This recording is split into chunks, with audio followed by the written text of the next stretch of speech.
নবী করিম সাল্লাল্লাহু আলাইহি ওয়াসাল্লামের একজন পালক পুত্র আসিল, তার নাম যায়েদ ইবনে হারিসা। যায়েদ ইবনে হারিসা রাদিয়াল্লাহু তাআলা আনহু সর্বপ্রথম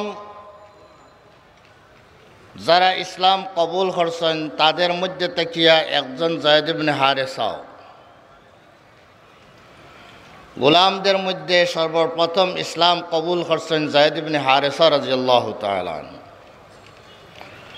বালকদের মধ্যে সর্বপ্রথম ইসলাম কবুল করছেন হযরত আলী রাদিয়াল্লাহু তাআলা আনহু। মহিলাদের মধ্যে সর্বপ্রথম ইসলাম কবুল করছেন খাদিজাতুল কুবরা রাদিয়াল্লাহু তাআলা আনহা। এবং পুরুষদের মধ্যে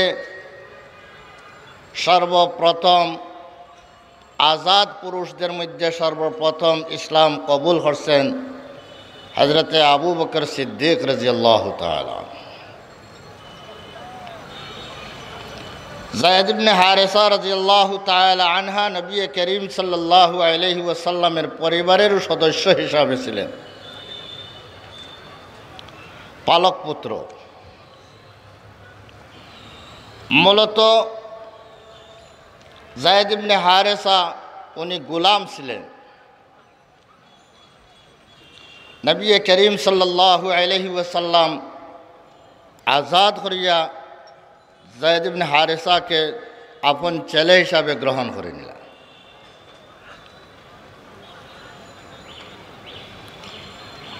যায়েদ ইবনে হারিসা আব্বা হারিসা,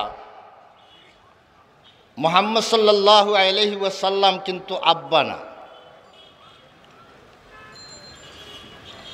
যায়েদ ইবনে মুহাম্মদ না, বরং উনি যায়েদ ইবনে হারিসা। নবী করিম সাল্লাল্লাহু আলাইহি ওয়াসাল্লামের ফুফুতো বোন হযরত যায়েনব রাদিয়াল্লাহু তাআলা আনহা, যায়েনব বিনতে জাহাশ রাদিয়াল্লাহু তাআলা আনহা,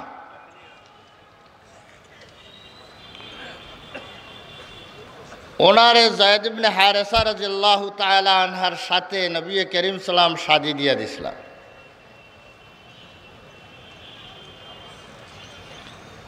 আল্লাহ পাকের মনসা স্বামী স্ত্রী দুজনের মনের মধ্যে, স্বামীর খুবই আগ্রহ স্ত্রীরে রাখার জন্য, কিন্তু স্ত্রীর মনটা বসে না। শেষ পর্যন্ত স্বামী তালাক দিতে বাধ্য হইল। নবী করিম সাল্লাল্লাহু আলাইহি ওয়াসাল্লামের প্রস্তাব দেওয়ার কারণেই হযরত যায়েনব বিনতে জাহাশ রাদিয়াল্লাহু তাআলা আনহা যায়েদ ইবনে হারিসার সাথে বিবাহ বসতে সম্মত হয়েছে। এটা নবী করিম সাল্লামের খাতিরে, কিন্তু দিল মিলে না। যায়েদ ইবনে হারিসার সাথে দিল বসে না। যায়েদ ইবনে হারিসা যখন তালাক দিয়া দিছেন, এখন যায়েনব বিনতে জাহাশ রাদিয়াল্লাহু তাআলা আনহারে নবী করিম সাল্লাল্লাহু আলাইহি ওয়াসাল্লাম সিদ্ধান্ত নিলেন যে যায়েনবের মন দিলজুইর জন্য, মন খুশ করার জন্য যায়েনবরে নিজের বিবাহের মধ্যেই আনি লওয়াটা উচিত। এই জন্য নবী করিম সাল্লাল্লাহু আলাইহি ওয়াসাল্লাম হযরত যায়েনব রাদিয়াল্লাহু তাআলা আনহারে শাদী করে নেওয়ার সিদ্ধান্ত নিলা। কিন্তু অপরদিকে আরও একটা সমস্যা হইল, আরবের মানুষ কোনো পালক পুত্র যদি কোনো পালক পুত্র রেখেও যদি পালে, তো এই পুত্ররে সে আপন পুত্রের মতোই মনে করত। তো যেভাবে আপন পুত্রের স্ত্রী আপন পুত্র তালাক দিয়া দিলে আপন পুত্র স্ত্রী কখনো বিবাহ করা যাইজ নাই। ঠিক তদ্রূপ আপন পিতা যদি ওনার স্ত্রীরে তালাক দিয়া দেন, তাহলে ছেলের জন্য ওই বাপের স্ত্রীরে বিবাহ করা যাইজ নাই। বাপের স্ত্রীরে তালাক দিলে ছেলে বিবাহ করতে পারে না, ছেলের স্ত্রীরে তালাক দিয়া দিলে বাপ শাদী করতে পারে না।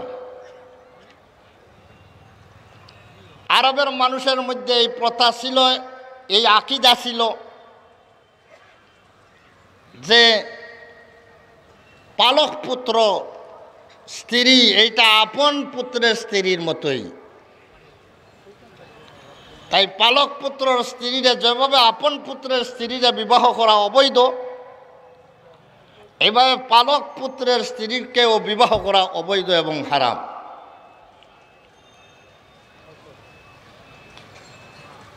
মনে মনে ইচ্ছা জয়নবরে শাদী করার, কিন্তু দেশের যে প্রথা আছে, মানুষের মধ্যে যে একটা ভুল ধারণা আছে, সেইটার জন্য মানুষের কিছু সমালোচনারও তো একটা চিন্তা আছে। নবী করিম সাল্লাল্লাহু আলাইহি ওয়াসাল্লাম এমত অবস্থায় তরদ্দুদের মধ্যে কি করবেন? আল্লাহ পাক হযরত যায়েনব বিনতে জাহশ রাদিয়াল্লাহু তাআলা আনহারে সরাসরি আল্লাহ পাক শাদী দিয়া দিলেন। কোরআনে কারীমের মধ্যে তার উল্লেখ করছেন, ফালাম্মা কাযা যায়দুম মিনহা ওয়াতারান ফালাম্মা কাযা যায়দুম মিনহা ওয়াতারান যাওয়াজনাকাহা। যায়েদ যখন ওই জয়নবের সাথে সম্পর্ক ছিন্ন করে দিছেন, তখন আমি আল্লাহ আপনার সাথে জয়নবরে শাদী দিয়া দিলাম। হযরত জয়নব রাদিয়াল্লাহু তাআলা আনহারে শাদী করছেন। তখন মক্কার কাফিররা তাদের কুপ্রথা হিসাবে, গলত প্রথা হিসাবে সমালোচনা আরম্ভ করে দিছে। মুহাম্মদ সাল্লাম আপন পুত্রের স্ত্রীকে শাদী করে নিছে। আল্লাহ তাআলা পালক পুত্র, সে আপন পুত্র হয় না। পালক পুত্রর স্ত্রী আপন পুত্রের স্ত্রীর মতো হয় না। সেই কথাটা বুঝাইবার জন্য আল্লাহ পাকে আয়াত নাজিল করে দিয়েছেন। মা কানা মুহাম্মাদুন আবা আহাদিম মির রিজালিকুম ওয়ালাকিন রাসূলুল্লাহি ওয়া খাতামান নাবিয়্যিন ওয়া কানা আল্লাহু বিকুল্লি শাইইন আলিমা।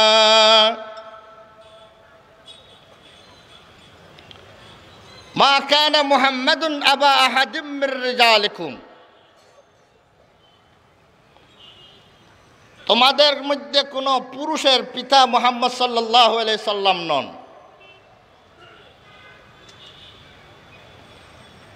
মুহাম্মদ সাল্লাম কোনো পুরুষের পিতা নয়। তাহলে মুহাম্মদ সাল্লাম কি? ওয়ালাকির রাসূলুল্লাহ, মুহাম্মদ সাল্লাল্লাহু আলাইহি ওয়াসাল্লাম আল্লাহ পাকের রসুল।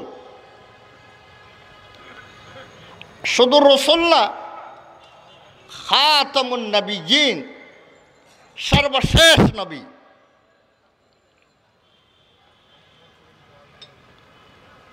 নবী করিম সাল্লাল্লাহু আলাইহি ওয়াসাল্লাম কোনো পুরুষের, তোমাদের মধ্যে কোনো পুরুষের পিতা নয়। মুহাম্মদ সাল্লাল্লাহু আলাইহি ওয়াসাল্লামের সন্তানাদির হিসাব আমরা জানি। মুহাম্মদ সাল্লাল্লাহু আলাইহি ওয়াসাল্লামের ছেলে সন্তান আসলেনি না? ছেলে সন্তান আসলা,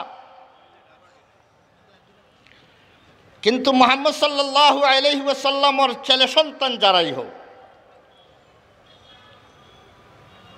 বালিগ হওয়ার পর্যন্ত, বালিগ হওয়ার আগ পর্যন্ত কোনো সন্তানরে, কোনো ছেলে সন্তানরে রজুল বলা হয় না, আরবিতে রজুল বলা হয় না।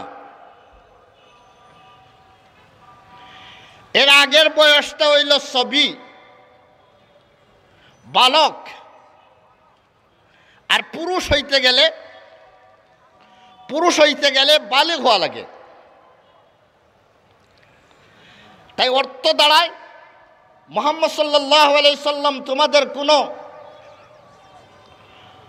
বালিগ পুরুষের পিতা নয়। তাহলে মুহাম্মদ সাল্লাল্লাহু আলাইহি সাল্লামের নাবালিগ কোনো ছেলে যদি তাকে এতে এই আয়াতের দ্বারা কোনো এগুলার নফি করা হন না, এগুলা না করা হন না। নবী করিম সাল্লামের ছেলে সন্তান কয়জন আসলো আমরা জানি। নবী করিম সাল্লাল্লাহু আলাইহি ওয়াসাল্লামের মেয়ে 4 জন আসলা। খাদিজাতুল কুবরা রাদিয়াল্লাহু তাআলা আনহার ঘর থেকে, গর্ভ থেকে জন্ম নিছেন নবী করিম সাল্লামের 2 জন ছেলে, 4 জন মেয়ে।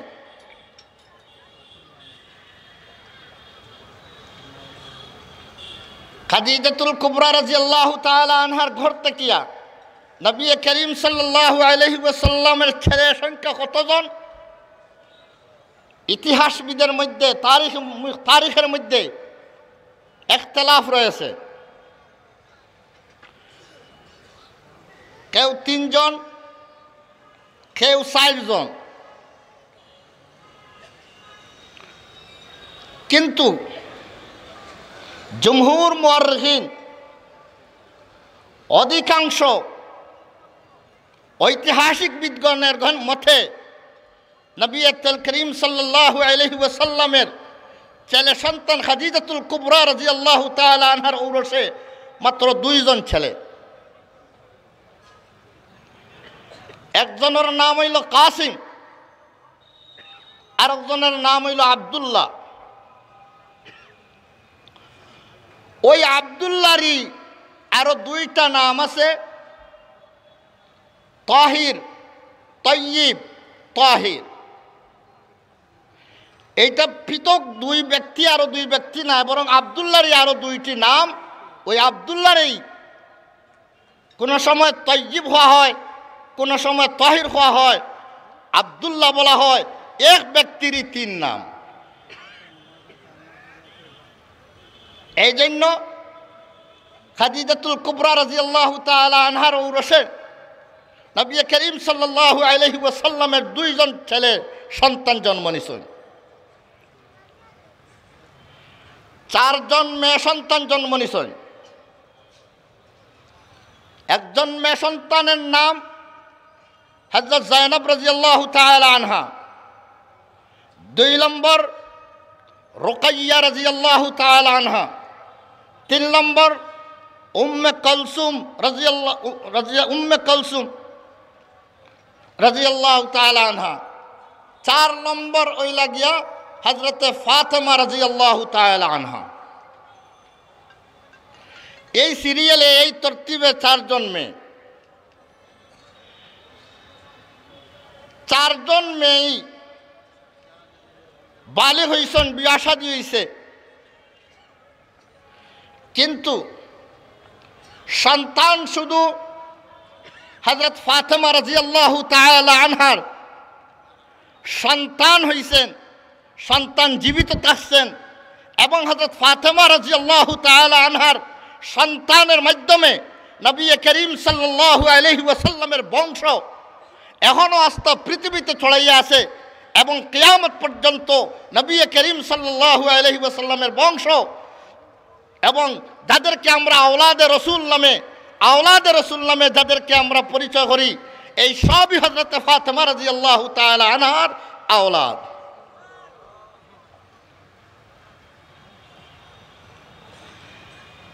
তাহলে বোঝা গেল বংশ, যেভাবে ছেলের মাধ্যমে বংশ দুনিয়াতে বিস্তার হয়, মেয়ের মাধ্যমেও বংশ বিস্তার হয়। নবীর বংশ পৃথিবীতে বিস্তার হয়েছে মেয়ের মাধ্যমে।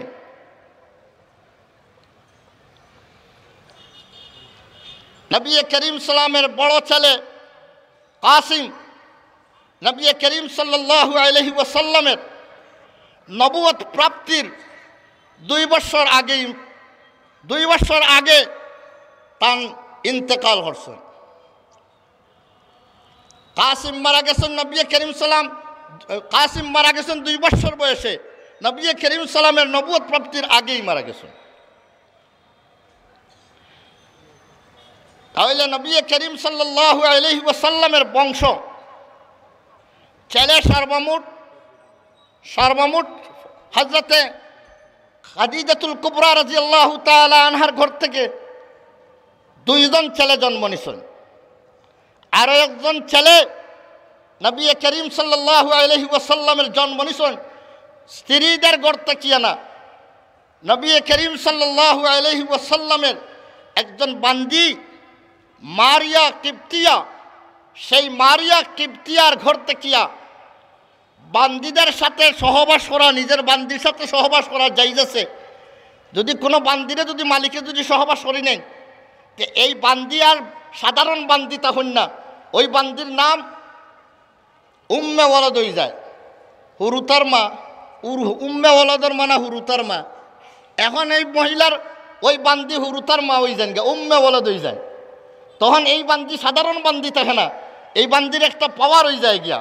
সাধারণ বান্দি হইলে যখন তখন তারে বিক্রি করা যায়, যখন তখন খেউরে দান করা যায়।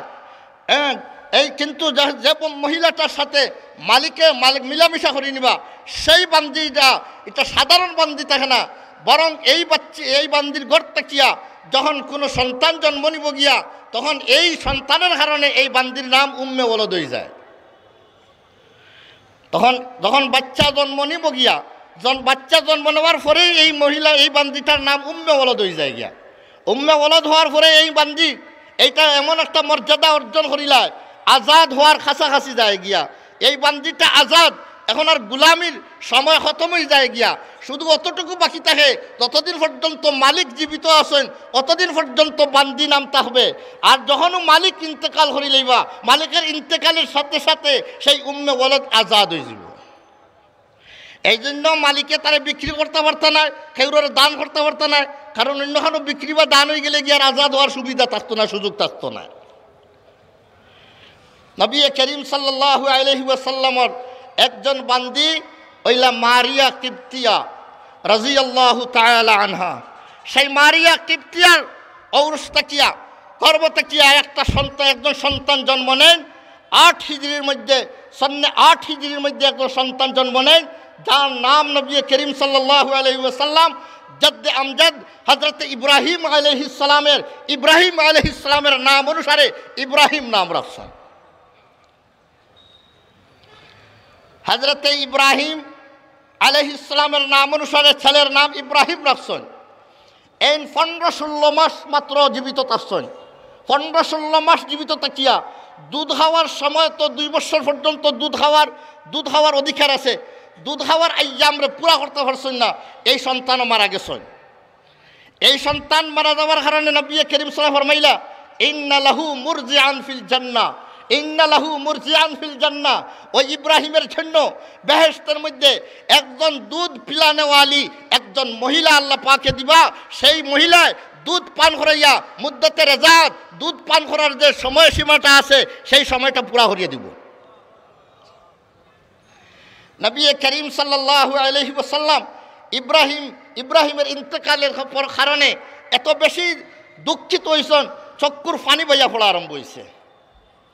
তখন একজনে প্রশ্ন করি বইছেন, ইয়া রাসূলুল্লাহ, আপনারও মরলে খান দিতে নিষেধ করেন, কোন মরলে খান্দা নিষেধ, খান দিতাম না, খান দিলে মুর্দার আজাব হয়, খান দিলে মুর্দার আজাব হয়, তা আপনারও খান্দন দেখি। নবী করিম সাল্লাল্লাহু আলাইহি ওয়াসাল্লাম ফরমাইলা, এইটা খান্দন নয়, এইটা হইল রহমত, এইটা দয়া। যার দিলের মধ্যে দয়া নাই তার প্রতি আল্লাহ দয়া করেন না। তাই দয়ার কারণে, মহব্বতের কারণে চক্ষু দিয়া পানি বাহির হইতে আছে, এইটা নিষিদ্ধ নয়। কান্দন যেটা নিষেধ হইল, এটা জুড়ে চিল্লাইয়া আওয়াজ দিয়া এই ধরনের কান্দন করা, এইটাই হইল নিষেধ। যাই হোক, নবী করিম সাল্লাল্লাহু আলাইহি ওয়াসাল্লামের সন্তান, ছেলে সন্তান সর্বমোট তিনজন, সর্বমোট তিনজন। একজন ইব্রাহিম, উনিও মারা গেছেন বিলকুল বাচ্চা বয়সে, বালক বয়সে মারা গেছেন, শিশু বয়সে মারা গেছেন ওই ইব্রাহিম।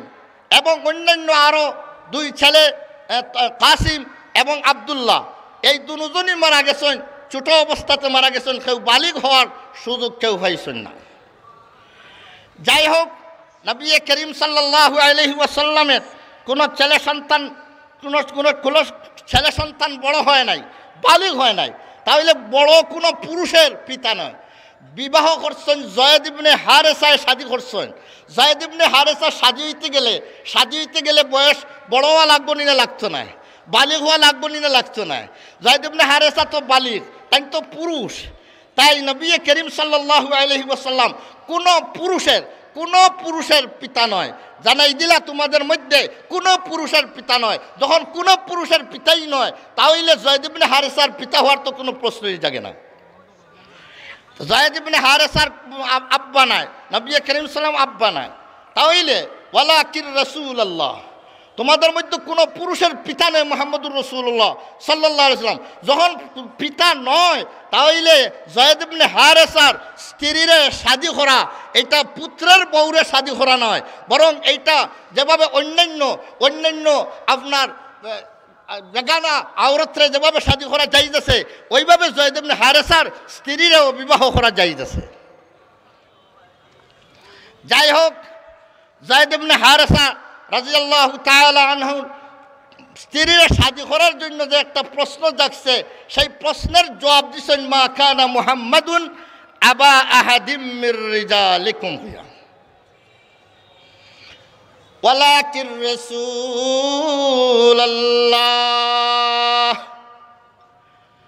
লাকিন, তাহলে কি উনি? এটা একটা সোয়ালে মুকদ্দারের জবাবের মধ্যে, লুকায়িত একটা প্রশ্নের জবাবের মধ্যে এই ধরনের শব্দ ব্যবহার করা হয়, লাকিন।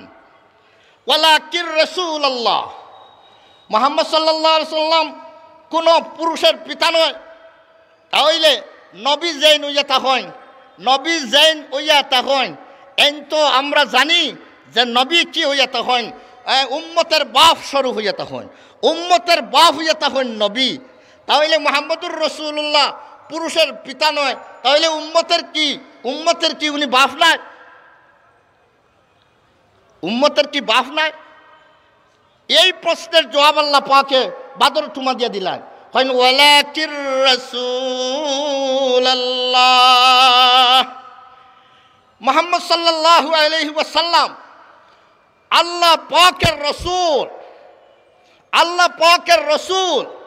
আর আল্লাহ পাকের পক্ষ থেকে যিনি রসূল হইয়া হন, তাই উম্মতের ঔরসী পিতা হন না, বরং আধ্যাত্মিক পিতা হইয়া হন। মুহাম্মদ সাল্লাল্লাহু আলাইহি ওয়াসাল্লাম উম্মতের আধ্যাত্মিক পিতা। মুহাম্মদ রাসূলুল্লাহ, আল্লাহর রসূল যিনি হন, সমস্ত উম্মতের আধ্যাত্মিক পিতা। এটা একটা হইল গিয়া বংশগত পিতা, একটা যার ঘর থেকে যেন জন্ম নেন ঔরসী পিতা। ঔরসী পিতা নয়, বরং আধ্যাত্মিক পিতা। নবী সমস্ত উম্মতের আধ্যাত্মিক পিতা, এটা রুহানি পিতা যারে হওয়া হয়, রুহানি পিতা। নবী সমস্ত উম্মতের রুহানি পিতা, রাসূলুল্লাহি ওয়া খাতামুন নবিয়্যিন। এবং শুধু আধ্যাত্মিক পিতা নয়, রাসূলুল্লাহ নয়, বরং রাসূলুল্লাহ তো আরও বহুত রাসূলুল্লাহ ছিলেন, দুনিয়ার মধ্যে আরও বহু রসুল গুজরিয়া গেছেন। মুহাম্মদুর রাসূলুল্লাহ সাল্লাল্লাহু আলাইহি ওয়াসাল্লাম শুধু রাসূলুল্লাহ বললে শেষ হইব না, বরং মুহাম্মদুর রাসূলুল্লাহ খাতামুন নবিয়্যিন। বিশেষ একটা সনদ সার্টিফিকেট নবীর আছে, উনি হলো খাতামুন নবিয়্যিন, সকল নবীদের শেষ নবী। সকল শেষ জানে দিয়া করা হয়, যার কারণে সারা সব অপেক্ষমান থাকেন, যার কারণে সব অপেক্ষমান থাকেন, সর্বশেষ উনি সবচেয়ে উত্তম হইয়া থাকেন।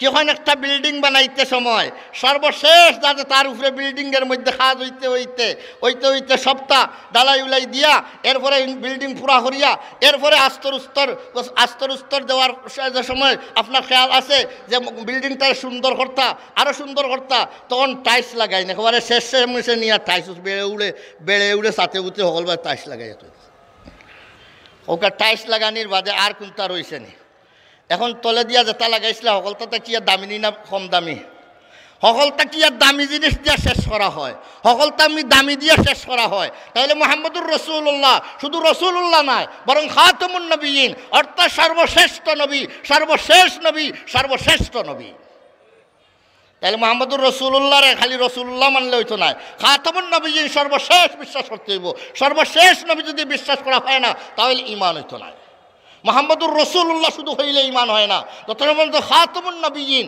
সকল নবীদের শেষ নবী সর্বশ্রেষ্ঠ নবী এটা বিশ্বাস করা হয়েছে না তত সময় পর্যন্ত এটা ঈমান হয় না তাহলে মুহাম্মদুর রাসূলুল্লাহর পরে আর কোনো নবী আসার কোনো আশঙ্কা আসেনি মুহাম্মদুর রাসূলুল্লাহ সর্বশেষ নবী নবুয়তের দরওয়াজা বন্ধ হয়ে গেছে নবুয়তের বিল্ডিং তামির পুরা হয়ে গেছে আর এরপরে আর কোনো নবী আসার কোনো আশঙ্কা নাই তাই এরপরে যদি কেউ যদি নবুয়তি দাবি করে তাহলে সে নবী হবে না বন্ড হবে নবী করিম সাল্লাল্লাহু আলাইহি ওয়াসাল্লামের পরে অনেক বন্ডরা আসবে নবী করিম সাল্লামে এগুলো সংবাদ দিয়া গেছেন যে অনেক বন্ড হল আসবে দাজ্জালুনা কাজ্জাবুনা সব বহুত দাজ্জাল হলাইবা কাজমৃত্যুক হলাইবা সবে দাবি করবো আমি নবী কিন্তু আনা খাতামুন নবিয়্যিন লা নবিয়্যা বাদি আমি সর্বশেষ নবী আমার পরে কোনো নবী আর আসবেন না আমরা যত নবী হল করে দিয়া গুজরিয়া গেছেন সব নবীরে উম্মতে এগুলার খবর লই লিছেন সবরে ধ্বংস করে ফেলাইছেন কিন্তু একটা নবী শেষ পর্যন্ত আর ধ্বংস করা গেল না একটা নবী ব্রিটিশ আমলে একটা নবীর জন্ম হইল এটারে জন্ম দিল ব্রিটিশ সরকারে জন্ম দিল একটা নবীরে সেই নবীটার নাম হইল গোলাম আহমদ কাদিয়ানি গোলাম আহমদ কাদিয়ানিরে নবুয়তি দান করলো ব্রিটিশে তাই ব্রিটিশে তার যে নবুয়তি দিব সে তো তার হেফাজতেরও ব্যবস্থা নিতে হইব তাই গোলাম আহমদ কাদিয়ানিরে তার রক্ষণাবেক্ষণ হেফাজতের জিম্মাদারিও ব্রিটিশে তার সৈন্য দ্বারা তার হেফাজতের জিম্মাদারিও নিছে এ কারণে সাধারণ মুসলমান হলে এই ব্রিটিশ সরকারের আমলে ওই গোলাম আহমদ কাদিয়ানিরে কাতল করা হত্যা করার মতো সুযোগ সাধারণ মানুষের কখনো মিলে নাই কিন্তু আল্লাহ পাক তো আসেন তারে ধ্বংস করবার জন্য এ কারণে আল্লাহ পাক ওই গোলাম আহমদ কাদিয়ানিরে ওই আগেকার যুগের লেফটিন যেটা আপনার বাসর বাসতি ফেলাইয়া গোড়া ফেলাইয়া আর লেফটিনও গিয়া ওই পায়খানা করেন এখানেও গেলে পড়ে গেলে গিয়ে পায়খানার টাঙ্কিত পড়ে গেলে কল্লা এনে গাড়ি যায় ওই গোলাম আহমদ কাদিয়ানি তার পায়খানার লেফটিনও গেছিল আর দাস্ত আরম্ভ হয়েছে আর দাস্ত বারবার যাইতে আস্তা ফিসলা খাইয়া গিয়া যেমনে পড়ছে আর আস্তা গাড়ি গেছে গিয়া পায়খানার টাঙ্কির মধ্যে আল্লাহ পাকে যেভাবে সে নাপাক সেই নাপাকরে আল্লাহ পাকে নাপাক স্থানের মধ্যে তার মৌত দিয়া তার খাতেমা নাপাকি অবস্থা করিয়া আল্লাহ দেখাই দিলা এটা বন্ড নবী নাপাক নবী তার অনুসারী যারা হবে তারা জাহান্নামী হবে বর্তমানে কাদিয়ানির অনুসারী হল আসেননি না নাই আসন কাদিয়ানির অনুসারী এখন পয়সা দিয়া টাকা পয়সা দিয়া কাদিয়ানিয়ে আজকে মুসলমান খরিদ করিলার এইটা তাকিয়া আমরা হজাক থাকার দরকার কাদিয়ানিরে অমুসলিম ঘোষণা করার জন্য আমরা বারবার উলামায়ে কেরাম আন্দোলন করছেন অমুসলিম ঘোষণা করার জন্য বাংলাদেশে মুসলমান নাম লইয়া কাদিয়ানি বসবাস করে কাদিয়ানি বক্সিপাড়া ঢাকার মধ্যে তারা হেড অফিস বিশাল বাংলাদেশে লক্ষ লক্ষ কাদিয়ানি হল আছেন তারা মুসলিম গ্রুপ আহমদি মুসলিম গ্রুপ তাদের জমাতের নাম আহমদি মুসলিম